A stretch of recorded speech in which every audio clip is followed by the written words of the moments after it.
Many of you have heard of the orionproject.org, and it is a 501c3 nonprofit that we started very recently, this year in 2008. And the purpose of it is to get the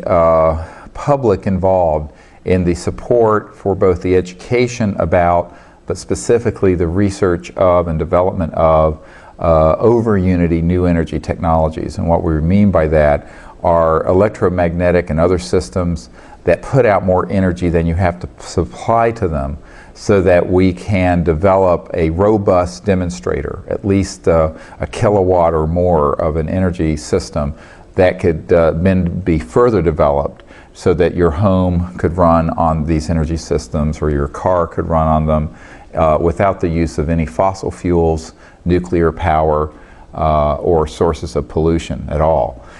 We know that this is possible. If you do a study over the last 100 years, since the early 1900s, and at the orionproject.org, there's a lot of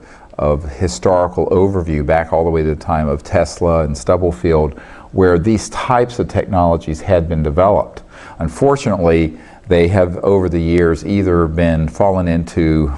disuse or been actively suppressed or purchased and then what we call black shelved, where they've been put on a black shelf and kept away from the public. Now, many people find that hard to believe, and I point out that in the last couple of months there was an article at JerusalemPost.com, a mainstream English language paper for Israel, where it discussed a man who had developed a water hydrogen system for automobiles, and he was offered tens of millions of dollars by an oil conglomerate to purchase it and essentially black shelve it. And on this, it was discussing in this article how this man resisted that and is still trying to resist that. However, the average inventor over the last 100 years, if offered on the one hand enormous incentives to keep these technologies locked away within some sort of either classified project or corporate project, or on the other hand, are threatened if they try to move it out, don't do that. They don't stay the course and move the technologies out. The other problem is that many of these technologies haven't had people who knew how to get them out. They didn't have a network through which to move them out to the public in a robust way and in a very large way so that they could actually have an effect in society. And the Orion Project has been designed to team up with our strategic network that have those sort of alliances and strategic alliances throughout the world, so that once we have either identified or developed one of these technologies, it can be massively disclosed and promulgated and then eventually put into widespread application. And the Orion Project really is the first time that we have had an opportunity so that the average person can contribute relatively small amounts of funding to this kind of R&D or high-tech research and development effort and support this kind of research. One of the key reasons why that's very necessary is that many of the people who have developed these systems that we know of, and we've identified dozens of people who have information, they aren't able to do all of that work by themselves in their garage or in their basement, and it's not realistic to expect someone to be able to develop an entirely new area of physics and science and energy generation without support system, without proper logistical support, consultancy from scientific consultants. And what the Orion Project is designed to do is to create that synergy, like a campus, where we can pull all of these brilliant physicists and engineers and inventors together, but then also provide them with the technical support, fabricating support, materials management, security, logistics, and bring in the right folks when you get stuck on a certain issue to consult and solve the problem. Many of people can bring these technologies 80% or 90% or 95%. They can't bring it all the way into development because they lack knowledge of optical switching, for example, or pulsed electronic systems, or what have you. There is a lot of technical burden, and most people don't have all that knowledge themselves.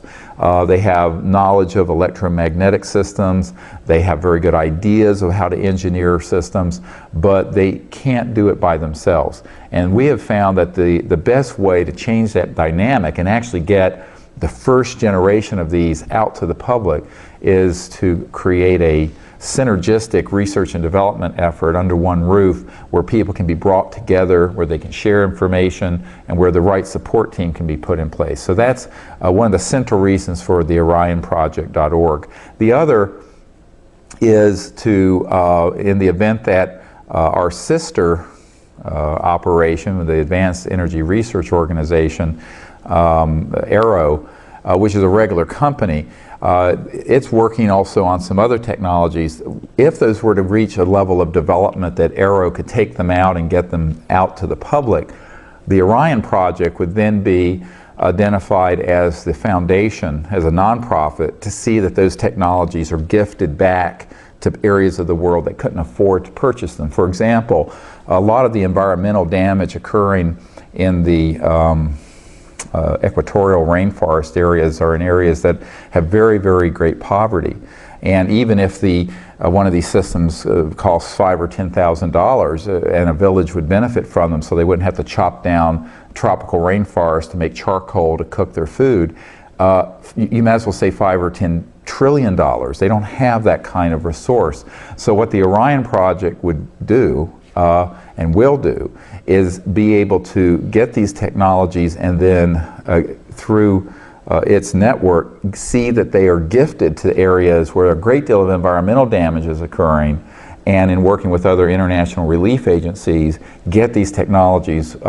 to these developing areas that are very impoverished, but also where there's a tremendous amount of environmental damage occurring. So that's an example of one of the roles of the Orion Project down the road. So that's really the central purpose of